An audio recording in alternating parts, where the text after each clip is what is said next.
Itu kalau Mekah itu bang, kita ngapain situ bang? Ibadah, ziarah. Kami berziarah, kami beribadah, mengunjungi kota suci Mekah. Itu adalah ibadah bagi kami. Ya, itu berartinya itu abang ke Mekah itu mengunjungi ke tempat makam atau tempat gitu bang?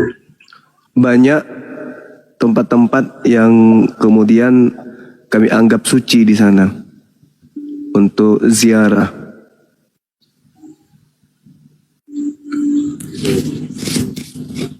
Yang tadi kan kawan itu tanya, ya kan bang, dia bilang gini, kau ke Mekah itu apa gunanya? Bilang katanya kami beribadah.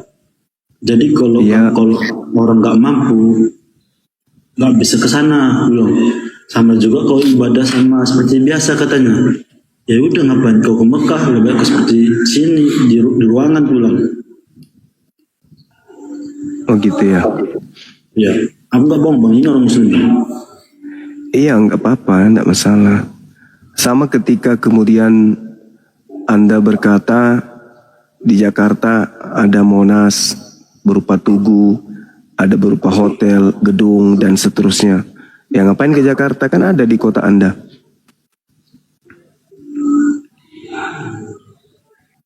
Padahal mengunjungi kota Mekah itu adalah anjuran, bahkan diwajibkan bagi yang mampu. Itu bang, karena perintah umat Islam itu apa yang diperintahkan Tuhannya itu yang dilakukan. Berbeda dengan agama Kristen. Agama Kristen apa yang diperintahkan Tuhannya Bani Israel itu dihapus semua. Lalu Kristen bikin aturan sendiri. Karena Kristen ini punya Tuhan sendiri, tidak sama seperti Tuhan kami. Tuhannya para nabi itu berbeda dengan Tuhannya Kristen. Tuhannya Kristen itu berupa roh, makhluk halus. Roh itu makhluk halus. Nah, itu sembahannya orang Kristen. Kalau roh makhluk halus kan nggak bisa terlihat dibilang, tapi kan Tuhan kami bisa terlihat. Bang. Yang kalian sembah itu bukan yang terlihat, bukan anak Maria. Yang kalian sembah itu adalah roh halus yang ngaku-ngaku Yesus.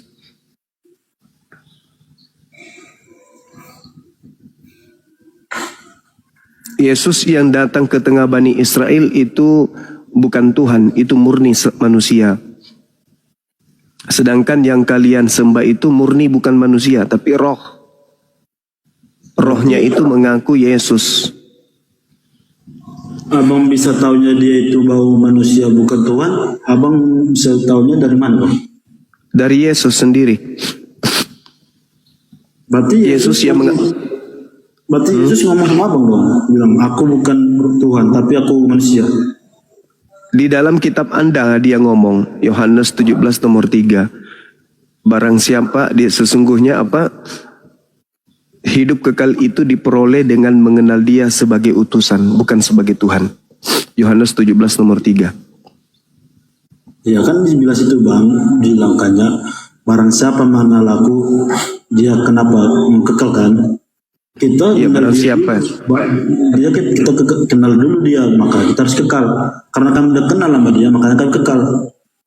Karena Anda menuhankan Yesus, berarti Anda tidak mengenal Yesus. Karena Yesus itu bukan Tuhan, dia itu manusia. Yang Anda maksud Tuhan itu mungkin yang datang kepada Paulus.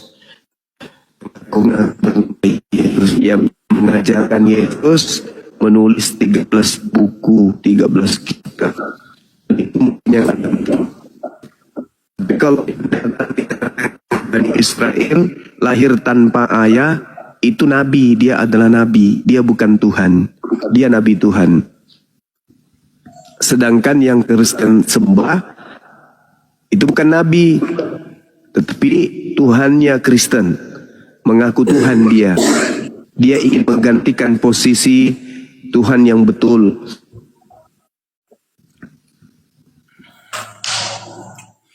Jadi begitu. Banyak, jadi yang kalian sembah. coba abang bilang ya. Gimana? Abang tahu itu dia itu Allah dari mana tahu abang? Yang abang sembah ini? Apa ada orang yang dibelanjain juga? Kenapa? Akulah Tuhan kami itu ada. Tuhan yang benar itu adalah pencipta langit dan bumi. Itu Tuhan yang betul. Pencipta langit dan bumi itu kemudian bukan makhluk. Makanya Al-Quran itu datang dikatakan innama ana munzir wa ma min ilahin illallah wahidul qahhar. Sesungguhnya Nabi Muhammad hanyalah pemberi peringatan, tidak ada Tuhan selain Dia yang Maha Esa, Maha Perkasa, yang tidak serupa dengan makhluk, tidak serupa roh, tidak serupa manusia. Itu Tuhan yang kami sembah. Tuhan kami Annallahus Sama'. Tuhan kami itu Maha mendengar. Annallahus Sami'un Alim. Tuhan kami itu Maha mendengar, Maha mengetahui. Apapun yang kami lakukan, Tuhan kami melihat. Apapun yang kami katakan, Tuhan kami mendengar. Apapun yang kami lakukan, Tuhan kami mengetahui. Jadi kami tidak perlu menyembah makhluk. Karena Tuhan kami jelas, meskipun kami tak bisa melihatnya, tapi Tuhan kami Maha melihat. Tuhan Anda roh. Beda dengan Tuhan kami. Kalau takdir itu ada, kalau takdir itu ada, kenapa kita harus doa? Bang Juma. Ya, siap. Ini kalau kita orang muslim ada yang nanya, kenapa takdir itu ada? Kenapa juga kita doa? Jika takdir itu ada, Nah, jika takdir itu ada, kenapa kita harus berdoa? kenapa kita harus berdoa? Iya. Kita berdoa itu kan pengharapan. Kita berharap supaya takdir kita itu takdir yang baik. Iya kan? Kita memohon. Makanya Tuhan kami itu Allahus Samad. Tempat memohon, tempat meminta, tempat menggantungkan segala sesuatu. Jadi kalau misalnya kami umat Islam memohon kepada Tuhan kami kemudian untuk diberikan sesuatu kepada kami, misalnya kesehatan, tapi ternyata kami sakit, berarti kami harus ridha. Karena Tuhan yang menghendaki, kami harus ridha, kami harus ikhlas. Itulah yang disebut mukhlis. Orang beriman itu harus ikhlas kepada ketetapan Tuhan. Yang tidak ikhlas itulah orang kufur. Orang yang tidak bersyukur kepada Tuhan. Bagus-bagus diciptakan sebagai manusia, enggak diciptakan sebagai tikus. Maka kita harus bersyukur. Apapun yang menjadi ketetapan Tuhan, kami umat Islam harus mensyukuri. Namun kami senantiasa diminta oleh Allah untuk meminta kepadanya. Karena kami tidak punya kapasitas untuk mengabulkan doa kami sendiri. Yang mampu mengabulkan doa itu hanyalah Dia pencipta langit dan bumi. Kami berdoa, ya Rabb, berikanlah kami kesehatan. Ternyata sakit, flu. Ya kami syukuri. Kenapa kami syukuri? Karena doa-doa kami itu akan menjadi pemberat timbangan kami nanti di yaumul hisab. Ini hambaku meminta. Berarti dia menghambakan diri kepadaku. Dia tidak meminta kepada roh. Dia tidak meminta kepada manusia. Dia tidak berharap kepada pohon. Dia tidak berharap kepada gunung. Berarti dia berharap kepadaku. Berarti dia menghambakan diri kepadaku. Berarti dia mengibadahiku. Berarti dia menganggapku Tuhan. Maka doa-doanya jangan kecewa kalau tidak dikabulkan. Karena doa kita itu adalah bukti penghambaan kita kepada Tuhan kita. Meskipun tidak dikabulkan, tetapi itu akan menjadi amal soleh, amal kebaikan. Itu akan menjadi pemberat timbangan amal kebaikan nanti di yaumul hisab. Pada saat kita ditimbang, pada saat kita nanti berada di hadapan Allah untuk dihakimi. Jadi umat Islam yang ikhlas dalam beribadah tidak kecewa ketika doanya tidak dikabulkan. Ketika doa kepada Allah tidak dikabulkan, maka doa itu akan menjadi amal saleh. Nah, doa itulah yang akan menjadi timbangan yang berat nanti di yaumil hisab. Jadi jangan kecewa. Saya setiap hari berdoa. Tapi begini-begini aja terus. Tunggu, doamu itu bukti penghambaanmu kepada Rabbmu. Dan itu akan menjadi pemberat amal kebajikanmu. Daripada kau meminta kepada pohon, meminta kepada roh halus yang ngaku-ngaku sebagai Yesus, hayu. Yesus manusia, ada makhluk roh datang mengaku Yesus, itu udah pasti Yesus, karena dia bukan manusia.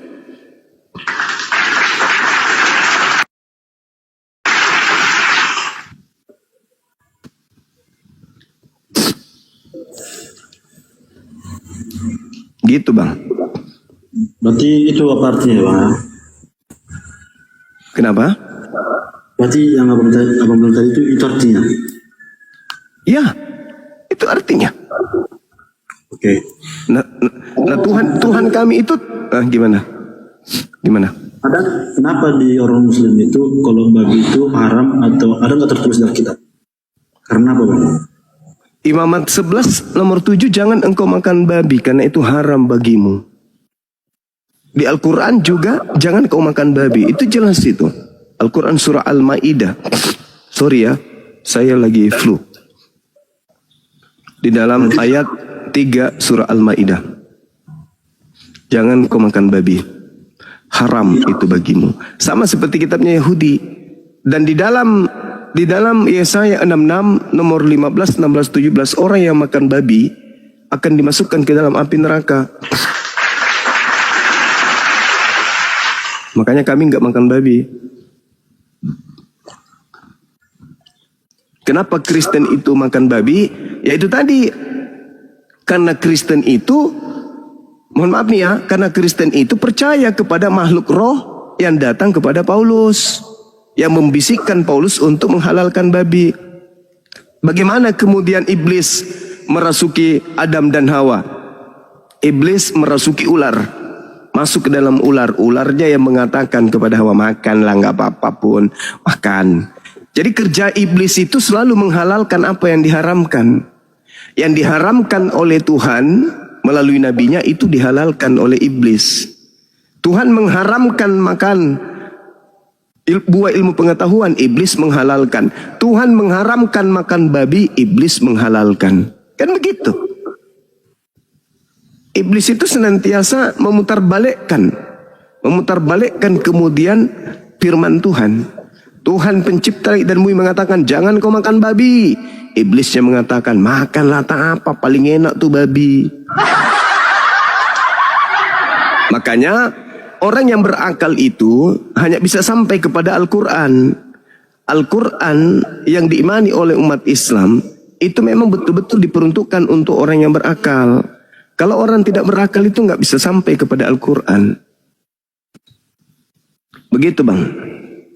Berarti ada juga tertulis di Al-Qurannya bahwa babi itu nggak boleh makan ya? Iya, babi nggak boleh dimakan, itu haram. Tapi orang Kristen makan babi. Entah siapa yang diikuti.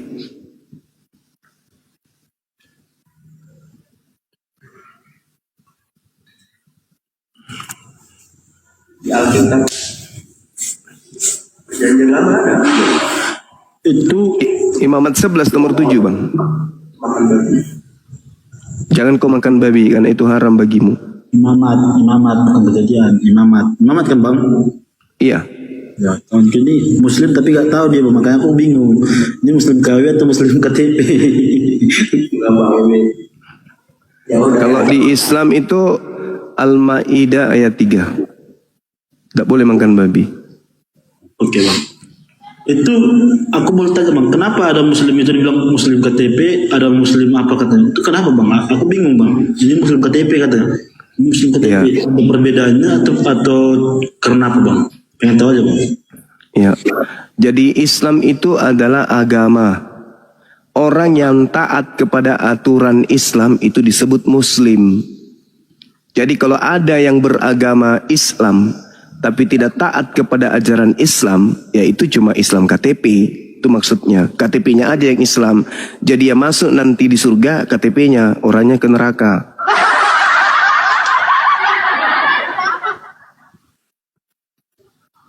Gitu ya bang. pikir kalau Ya. muslim ini ada berbagi-bagi, ini muslim KTP, ini muslim KTP. Enggak. Kalau dia Islam kan, Islam tapi dia tidak tunduk kepada aturan Tuhan, berarti dia pembohong kan?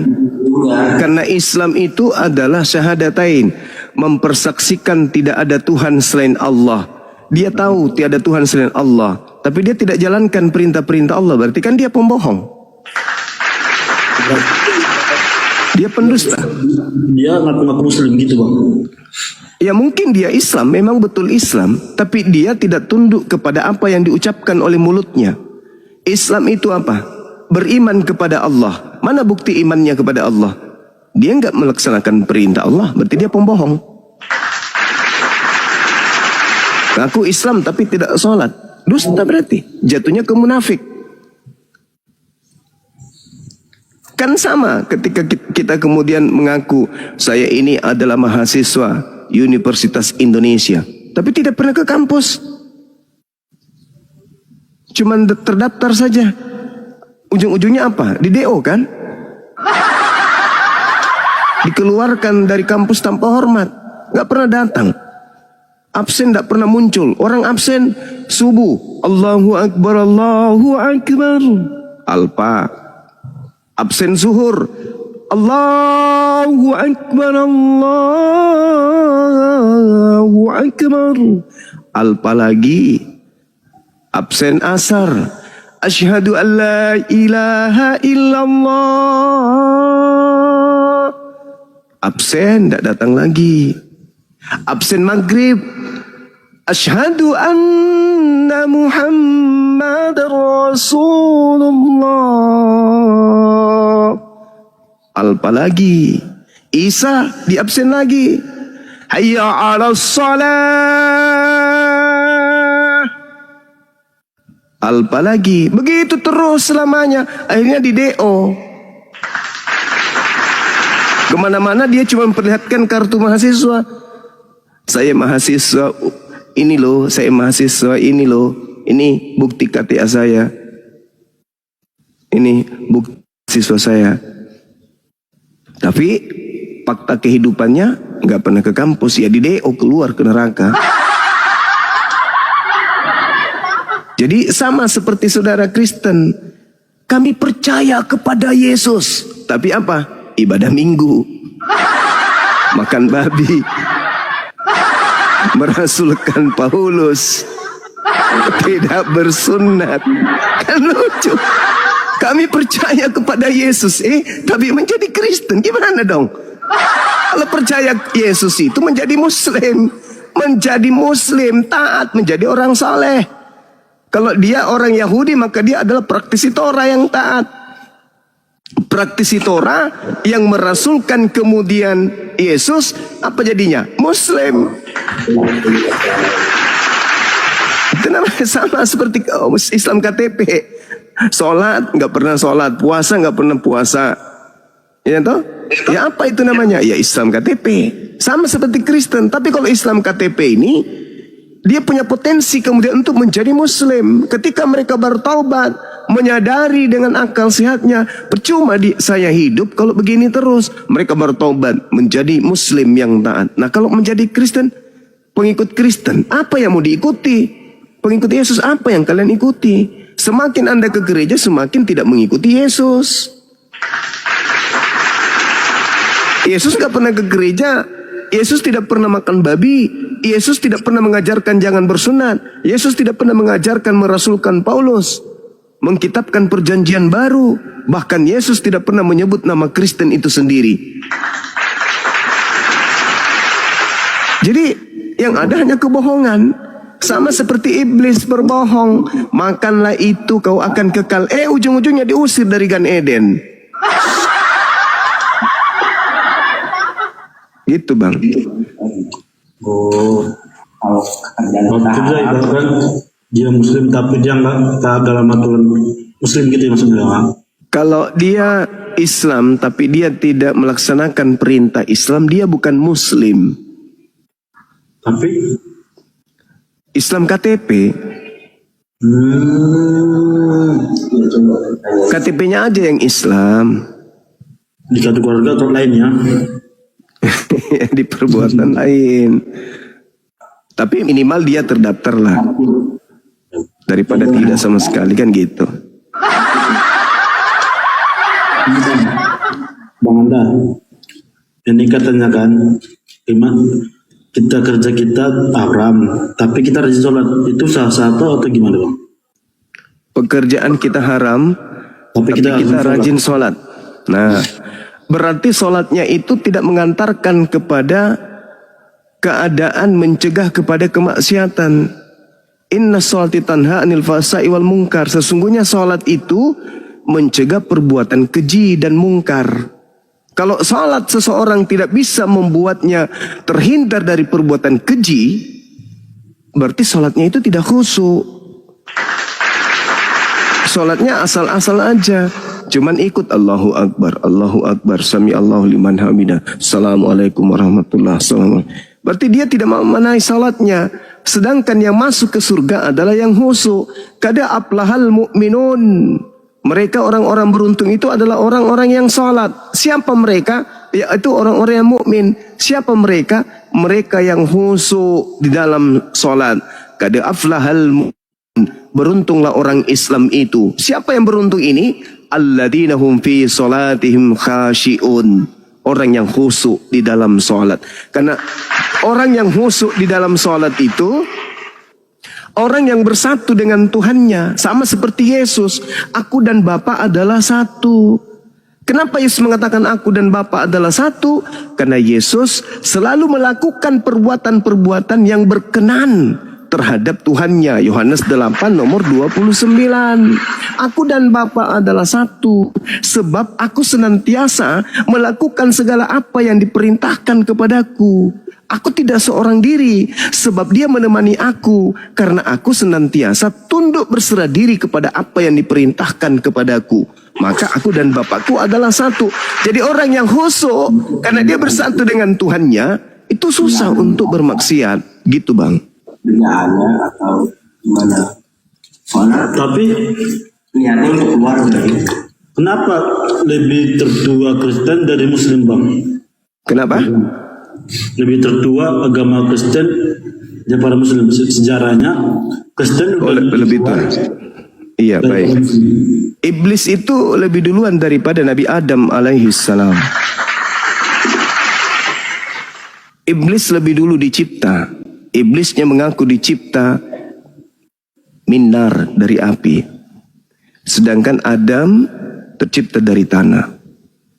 Iblis ini sombong. Iblis saking sombongnya diapit Nabi.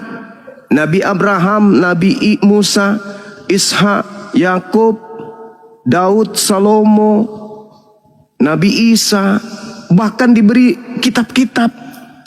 Habis itu nggak selesai sampai situ, dihantam lagi dari belakang, diutus lagi Nabi Muhammad. Tapi iblisnya tetap aja sombong, tidak mau tunduk kepada Allah. Nabi Isa datang mengajarkan dirinya seorang rasul, dilantik menjadi Tuhan. Datang Nabi Muhammad kemudian meluruskan dan mengingatkan, kada aflahal mu'minun, ya ahlal kitab, kada ja'akum, sudah datang kepadamu seorang rasulku untuk kalian. Mereka taat? Enggak, mereka ingkar. Malah dijadikan sebagai olok-olokan. Kenapa? Karena tipikal iblis itu memang kayak begitu. Jadi kalau Anda bertanya, kenapa agama Kristen lebih dulu daripada Islam? Karena kebetulan sekali iblisnya lebih dulu datang mengaku sebagai Tuhan. Lalu kemudian Al-Quran datang meluruskan sebagai bahan peringatan kepada umat manusia. Ya ahlal kitab, la taghlu fi dinikum. Jangan kau berlebih-lebihan di dalam hal agamamu. Sesungguhnya manusia yang lahir tanpa ayah itu hanyalah seorang nabi, bukan Tuhan. Jangan kau melantiknya Tuhan. Makanya Tuhan yang dilantik mereka ini, yang mereka sebut Yesus, di hadapan Allah kelak diadili oleh Allah. Wa iz qala Allahu ya Isa bin Maryam a anta qulta linnas, wahai engkau yang kuciptakan tanpa ayah. Apakah engkau yang mengajarkan orang-orang bahlul ini untuk menuhankan dirimu, menggantikan aku yang telah menciptakanmu? Qala subhanaka ma yakunu li an aqula ma laysa li bihaqq. Maha suci engkau ya Allah, tidaklah patut bagiku mengatakan sesuatu yang bukan hakku untuk aku katakan. Sekiranya aku mengatakan itu, tentulah engkau tahu, sebab aku tidak tahu apa yang ada pada dirimu, dan engkau tahu apa yang ada pada diriku. Aku menjadi saksi kepada mereka ketika aku masih bersama dengan kaumku Bani Israel, tapi sepeninggalku engkau lah yang menjadi saksi atas mereka. Ma qultu lahum illa ma amartani bi ani ubudullah rabbi wa rabbakum. Aku hanya mengajarkan pengikutku, sembahlah Allah Tuhanku dan Tuhanmu. Adapun mereka menuhankan diriku, aku tidak pernah mengajarkan itu. Nah, makanya di dalam kitab saudara, manusia lahir tanpa ayah ini mengusir orang Kristen. Enyahlah daripadaku, kalian semua adalah pembuat kejahatan. Aku tidak mengenal kalian. Tuh kata Yesus.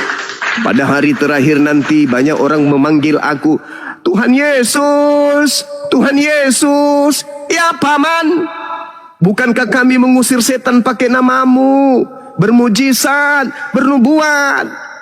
Kenapa kamu mengusir kami? Apa kata Yesus? Aku tidak mengenal kalian. Kalian semua adalah pembuat kejahatan. Kenapa Yesus mengatakan kepada pendeta, pastor, kalian semua adalah pembuat kejahatan? Karena pastor pendeta tidak menjalankan apa yang diperintahkan oleh Tuhannya Yesus. Makanya diusir. Padahal mereka sudah sampai pada level tinggi. Dalam nama Yesus, kuusir kau setan. Tapi percumanya. Karena Yesus yang dimaksud di situ bukan Yesus anak Maria, tapi Yesus makhluk roh yang datang kepada Paulus. Akulah Yesus yang kau aniaya sang bintang timur, bintang gilang gemilang. Nah itu bukan Yesus anak Maria itu. Itu makhluk roh yang hanya berupa suara dan cahaya. Bukan anaknya Maria itu yang datang, yang kelak kemudian mendirikan agama Kristen melalui utusannya, yaitu Paulus. Coba Anda lihat di dalam Galatia berapa itu? Galatia 1, benar ya? Galatia 1 nomor 12. Ada nggak yang bisa baca? Galatia 1 nomor 12. Galatia 1 ayat 12 ya Bang. Iya, agak serem di situ Bang. Saya kalau baca ini merinding Bang. Assalamualaikum warahmatullahi wabarakatuh. Waalaikumsalam warahmatullahi wabarakatuh. Izin saya bacain Gurunda.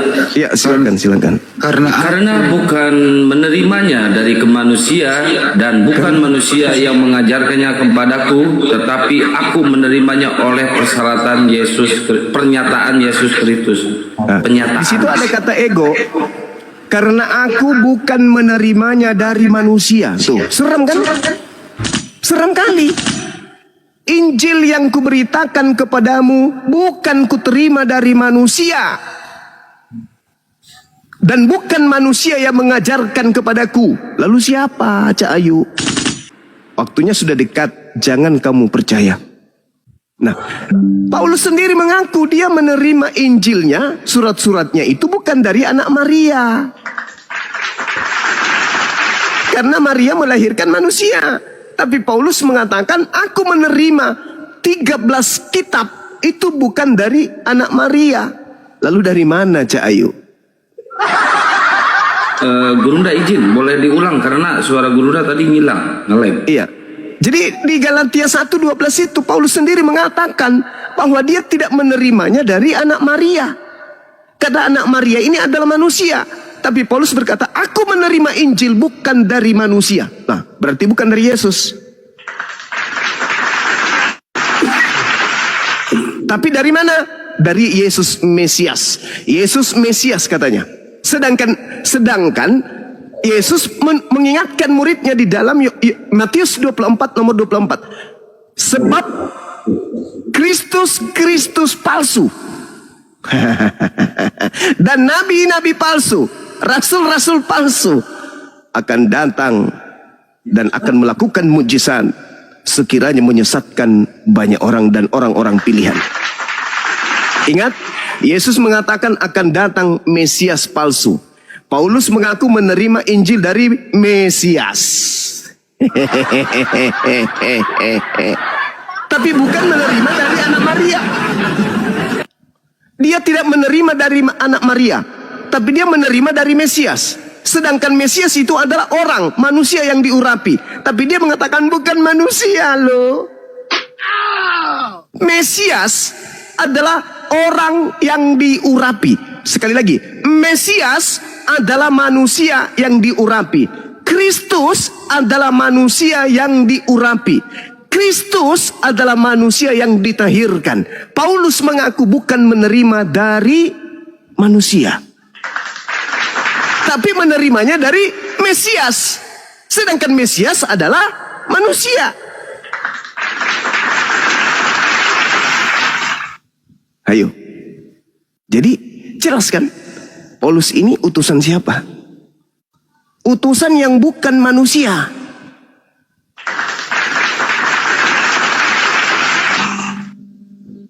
Bukan juga malaikat, apalagi Tuhan. Jadi Paulus ini utusan siapa? Kembali ke Matius 12, angkatan jahat kerasukan 8 roh setan. Orang Farisi, ahli Taurat, kerasukan 8 roh jahat, lalu menyesatkan banyak orang. Ingat ya teman-teman, Galatia 1:12, Paulus tidak menerimanya dari Yesus, tapi dari Yesus. Nah, sedangkan Yesus yang asli mengatakan, waspadalah kepada Kristus palsu. Dan Yesus mengatakan, waspadalah kepada penyesat mengaku Yesus. Paulus menerima Injilnya dari pernyataan oknum yang bernama Yesus dan bernama Mesias. Yesus Mesias atau Yesus Kristus, Yeshua HaMashiach. Sedangkan Yesus berkata, waspadalah kepada penyesat yang datang dengan memakai nama Yeshua HaMashiach. Matius 24 nomor 24. Mesias palsu. Sebab Mesias palsu dan nabi-nabi palsu akan datang ke seluruh dunia dan melakukan banyak mujizat sekiranya mungkin dia menyesatkan banyak orang. Di data nomor 4 nomor 5, sang nabi palsu, sang rasul palsu, sang Mesias palsu akan menyesatkan banyak manusia. Siapa oknum ini yang mengaku Yesus Kristus dan tapi bukan manusia?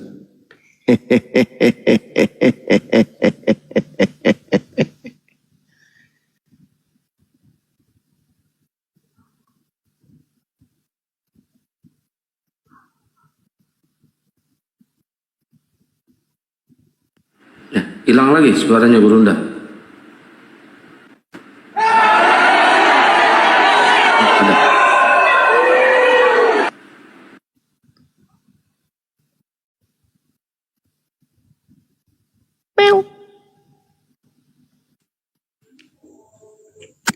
Halo Bang Ju. Iya, halo. Bisa nggak Bang bacakan untuk KSHJ ayat 52 Bang? Apa? KSHJ ayat 52. Apa ini? Dibenarin lagi bacanya? Coba lihat. KSHJ ayat 52. Itu nggak ada. Itu surat. Nah, Al-Hajj maksudnya itu. Al-Hajj. Al-Hajj? Al-Hajj. Nah ya, ayat 52 Al-Hajj. Oh. Al-Hajj. Wa ma ansalna min qabli kamil rasul. Itu kali-kali itu banyak ya. Iya, betul. A'udzubillahi minasyaitonirrajim. Wa ma arsalna min qablika min rasulin wala nabiyyin illa idza tamanna alqasyaitan fil umniyah wa yamsakhullah ma yulki syaitan thumma yuhkimullah ayatihi wallahu alimun hakim. Dan aku tidak mengutus seorang rasul dan tidak pula seorang nabi sebelum engkau wahai Nabi Muhammad, melainkan apabila dia mempunyai suatu keinginan, setan pun memasukkan godaan-godaan ke dalam keinginannya itu.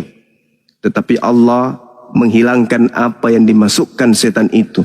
Dan Allah akan menguatkan ayat-ayatnya. Dan Allah mengetahui maha bijaksananya. Jadi setiap nabi itu ketika diutus, itu akan diganggu oleh iblis.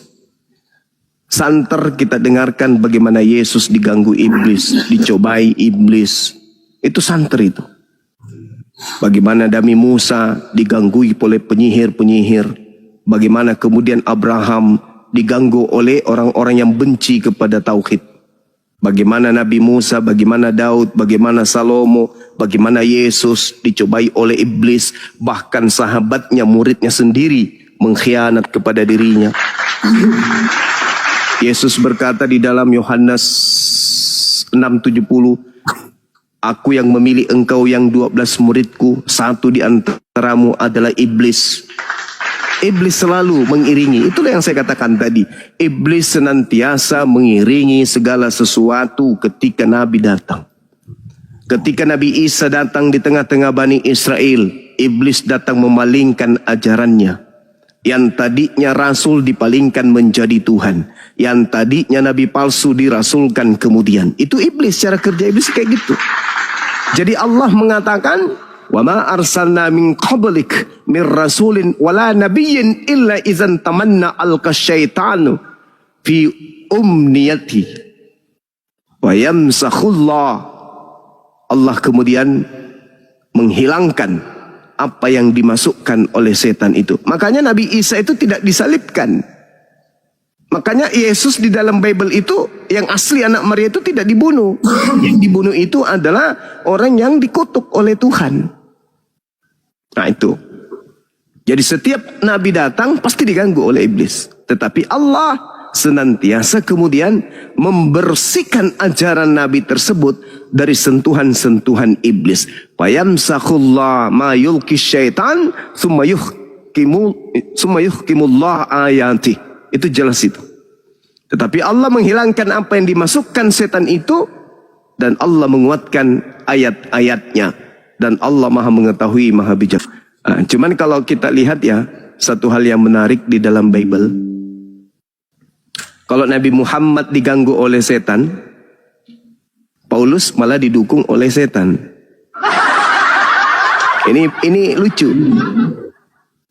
Di dalam Kisah Para Rasul 16, nomor 16 sampai nomor 18, iblisnya yang kampanye, yang promosikan Paulus sebagai rasul.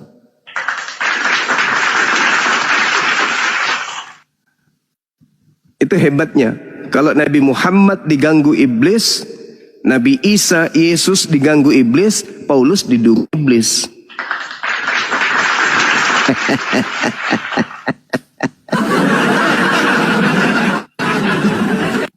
Silakan Anda baca Kisah Para Rasul 16. Iblisnya teriak, wahai kalian semua, Paulus ini dan kawan-kawannya adalah utusan Tuhan yang maha tinggi untuk mengajarkan kalian kepada jalan keselamatan. Iblis yang teriak. Apesnya harusnya Paulus itu berterima kasih. Malah Paulus risih. Karena iblisnya kemudian mengajarkan sesuatu yang benar. Entah Paulus itu malu didukung sama iblis, atau Paulus ini nggak mau kalau iblisnya itu bertobat. Dalam nama Yesus, kuusir kau iblis. Ngapain diusir? Lo ajarannya sudah benar kok. Kalau kamu memang rasul Tuhan dan kau memang mengajarkan keselamatan, ngapain lo ngusir setan yang teriak-teriak bahwa kau itu adalah rasul? Kau itu juru selamat, kau itu pengantar kepada keselamatan, kau itu utusan yang maha tinggi. Ngapain kau usir? Bukankah iblisnya sudah bekerja dengan baik? Daripada iblisnya berkata, ini bukan rasul, ini rasul palsu loh, ngajarkan kalian ke neraka, baru bisa kau usir. Lah ini iblisnya kampanyenya benar kok. Nah ini baru anak soleh. Abah lagi capek dibuatkan buah. Thank you ya. Masya Allah. Gimana bang? Kok Paulus itu didukung sama setan itu kenapa?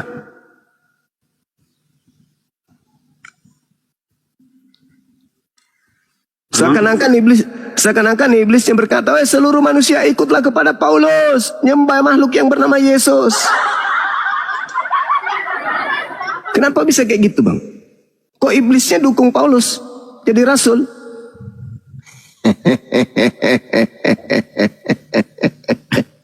Nambahin Ini mode tertawa yang baru dikirim dari Dubai, Bang. Susah dipakai sama yang lain. di kita. Gitu, Bang, gitu.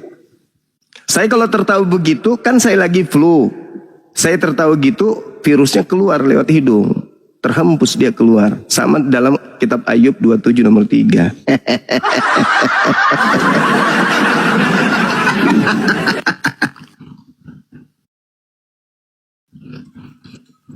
Oke Bang Juma, aku boleh tanya satu lagi gak Bang? Iya.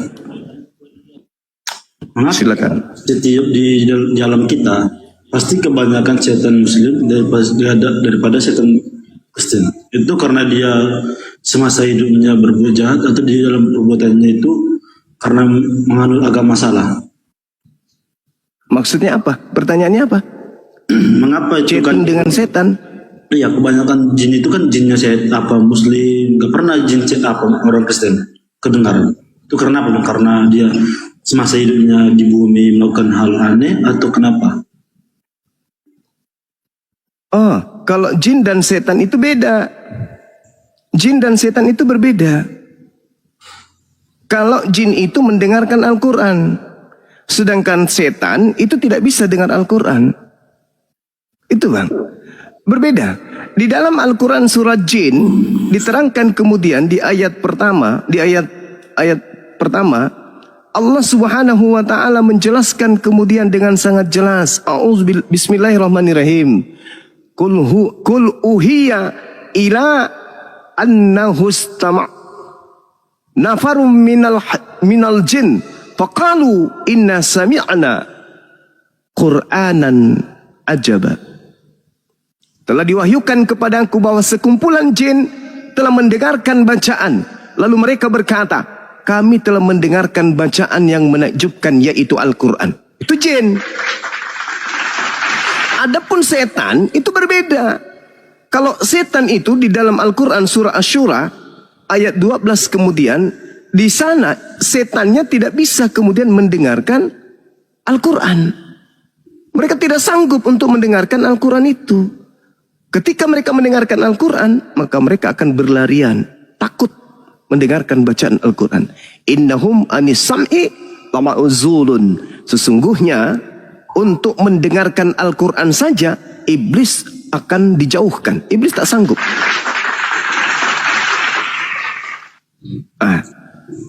Sedangkan Tuhan Anda justru malah dicobai sama setan.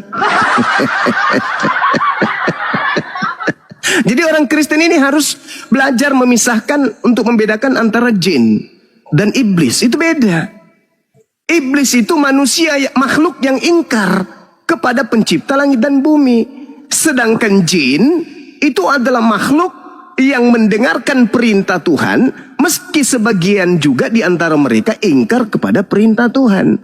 Wa ma khalaqtul jinna wal insa illa liya'budu. Jin dan manusia itu tugasnya sama, yaitu beribadah kepada Allah. Jin yang ingkar kepada Allah disebut iblis atau setan. Manusia yang ingkar kepada Allah disebut kafir. Makanya iblis itu segolongan dengan kafir. Al-Quran surah Sad yang menjelaskan itu, bahwa orang-orang yang iblis itu adalah sekelompok dengan siapa? Sekelompok dengan kafir, orang-orang kafir. Itulah yang disebutkan di dalam Al-Quranul Karim. Jin yang adalah iblis kemudian itu sekelompok dengan orang-orang yang disebut kafir dalam Al-Quran.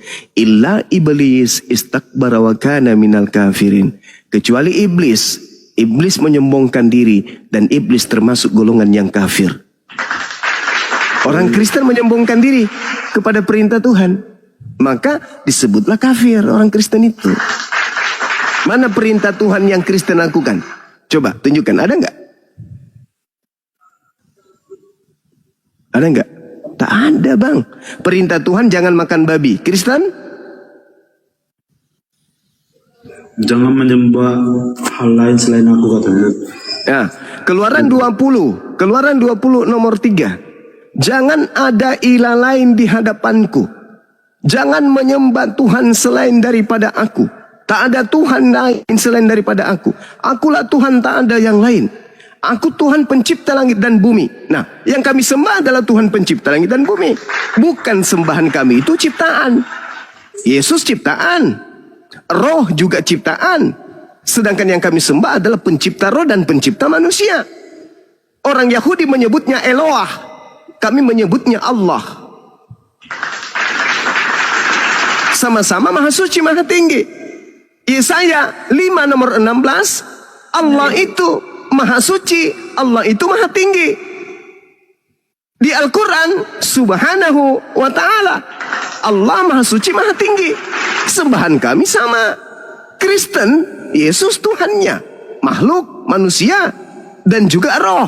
Makhluk, roh, makhluk halus, ciptaan. Makanya disebut illa iblis istakbara wa kana minal kafirin. Iblis itu sekelompok dengan yang kafir. Paulus mengatakan apa, Bang? Di dalam Yohanes 2 nomor 14. Orang yang tidak bersunat adalah orang yang hidup secara kafir. Setan tidak bersunat. Ente juga nggak bersunat. Ya kan? Sapi nggak bersunat, kambing nggak bersunat, monyet nggak bersunat. Bani Israel bersunat, umat Islam bersunat. Sama kami. Beda kelas kita. Ya kan? Itulah yang diterangkan kemudian oleh Al-Quran. Istakbara wa kana minal kafirin. Kenapa iblis itu sekelompok dengan yang si kafir? Karena si kafir ini ingkar terhadap perintah Tuhan. Bahkan pendiri agama Anda, ketika datang firman Tuhan yang menjadi perjanjian baru bagi Bani Israel, dianggapnya sampah.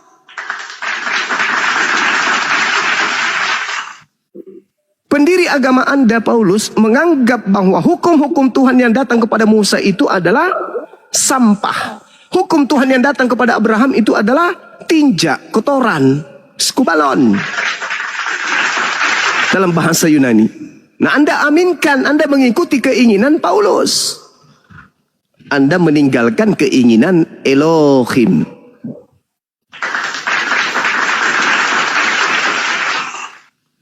Ketika kemudian ditanya, ya iblis, ma mana'aka antas juda lima khalaqtu biyada astakbarta am kunta minal alin. Wahai iblis, apa yang menghalangi kamu sujud kepada yang telah kuciptakan dengan kekuasaanku, yaitu Adam? Apakah kamu sombong? Apakah kamu merasa golonganmu lebih tinggi? Ana khairum min. Iblis berkata, aku lebih baik daripada Adam. Halaktani, kau ciptakan aku dari tanah. Halaktani minar, dari api. Halaktahu, dan kau ciptakan dia Adam mintin dari tanah. Aku lebih baik. Nah, inilah yang dialami oleh Kristen. Kenapa tidak mau menjadi Islam? Karena aku lebih dekat dari Yesus. Karena aku ini dari Israel Yahudi. Karena aku ini anak-anak Tuhan. Aku lebih tinggi daripada Nabi Muhammad. Nah, itulah yang terjadi sama kalian. Padahal Al-Quran ini datang untuk orang Kristen juga. Untuk kalian semua. Sedangkan Yesus datang bukan untuk kalian. Yesus datang untuk Bani Israel.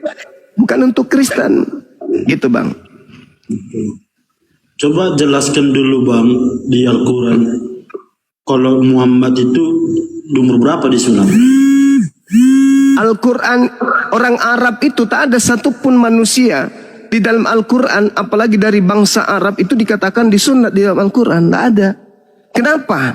Ada satu hal ilmu yang Anda harus tahu. Orang Arab itu ada Islam atau tidak ada Islam, mereka dari kakeknya Ibrahim sudah sunat semua. Sama seperti keturunan Ishak. Tidak ada itu orang menjadi pengikut Yesus disunat, nggak ada. Nggak ada. Karena kamu masuk menjadi pengikut Yesus, maka kamu kusunat. Tidak ada. Kenapa? Karena Bani Israel itu semuanya bersunat. Begitu juga Nabi Muhammad. Ketika Nabi Muhammad datang membawa wahyu dari Allah, diperkenalkan dirinya, aku ini adalah utusan pencipta langit dan bumi. Wahai Abu Bakar, wahai Utsman, wahai Ali, aku ini adalah utusan Tuhanmu, ikutlah jadi pengikutku.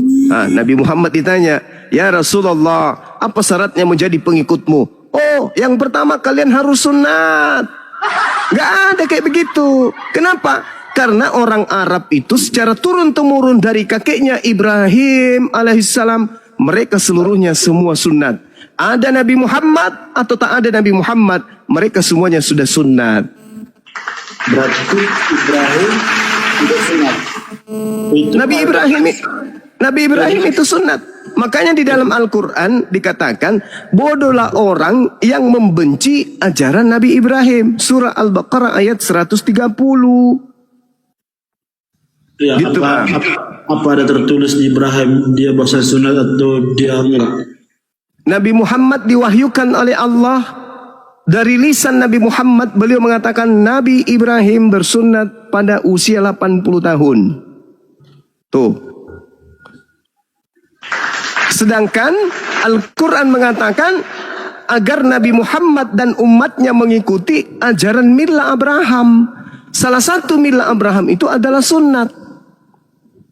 Maka kami harus mengikuti Milla itu.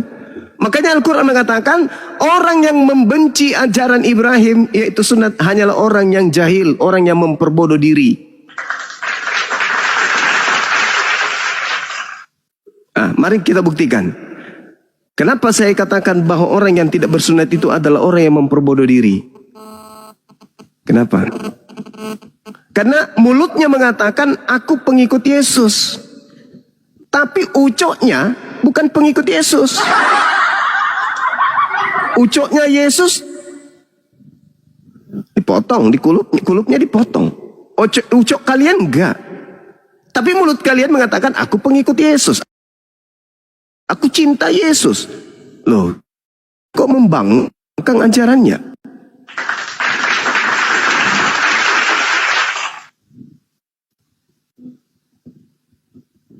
Gitu bang.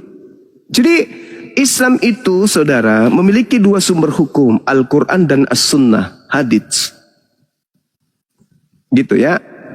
Jadi kalau kami tidak menemukan dalam Al-Quran, tapi Rasulullah menguraikan Al-Quran, dan inti dari uraiannya itu kemudian membuat hukum, maka kami mengikuti itu. Seperti itu, saudara. Sekarang kalau saya tanya kepada saudara Joshua, Yesus sunat, Anda tidak sunat, Anda ikut siapa? Aku sunat bang.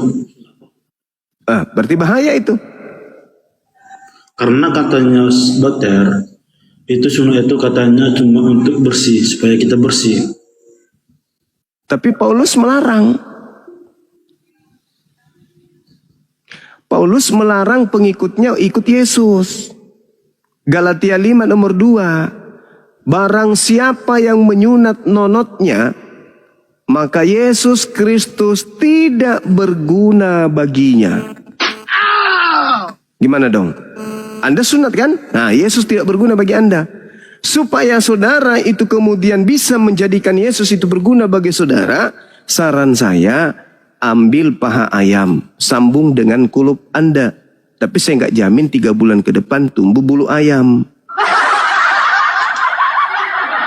Karena Paulus mengatakan itu, Galatia 5 nomor 2. Apabila engkau menyunatkan nonotmu, maka Yesus Kristus tidak berguna bagimu. Ayo. Gimana dong? Yang mana yang Anda harus ikuti? Yesus atau Paulus? Abang bilang gitu. Ini aja. Dia nggak sunat. Ikut siapa? Ikut setan.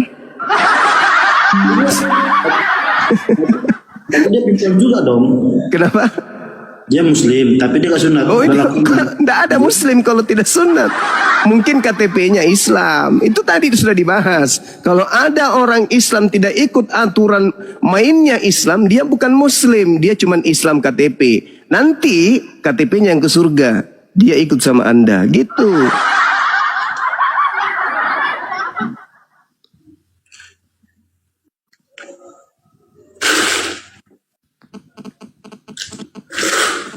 Kalau misalnya ada perintah Tuhan memerintahkan kita gunting kuping, apakah Anda ikut? Kalau Tuhan yang perintahkan. Kalau Tuhan mintakan gunting kuping, Iya. ya aku ikut perintah dia. Nah, bagus. Kalau dia perintahkan potong ucok,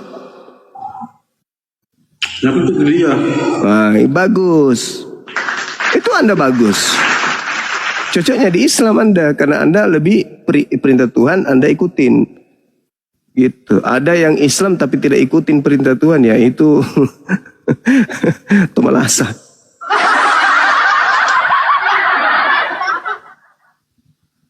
Jadi kalau ada Islam tidak bersunnah itu bukan Muslim. Berarti guna sunat ini apa bang kalau di Muslim bang? Gunanya untuk mentaati perintah Allah. Sama seperti ketika Anda diperintahkan oleh Tuhan Anda makan babi misalnya. Apa fungsinya? Ya untuk menuruti perintah Tuhan Anda kan. Tidak ada yang haram yang masuk ke dalam perut. Datang masuk ke mulut itu ada yang haram. Narkoba masuk, ekstasi masuk, vodka masuk, topi miring masuk, cap tikus masuk. Karena nggak haram. Yang haram itu yang keluar di jamban, yang najis. Kan gitu.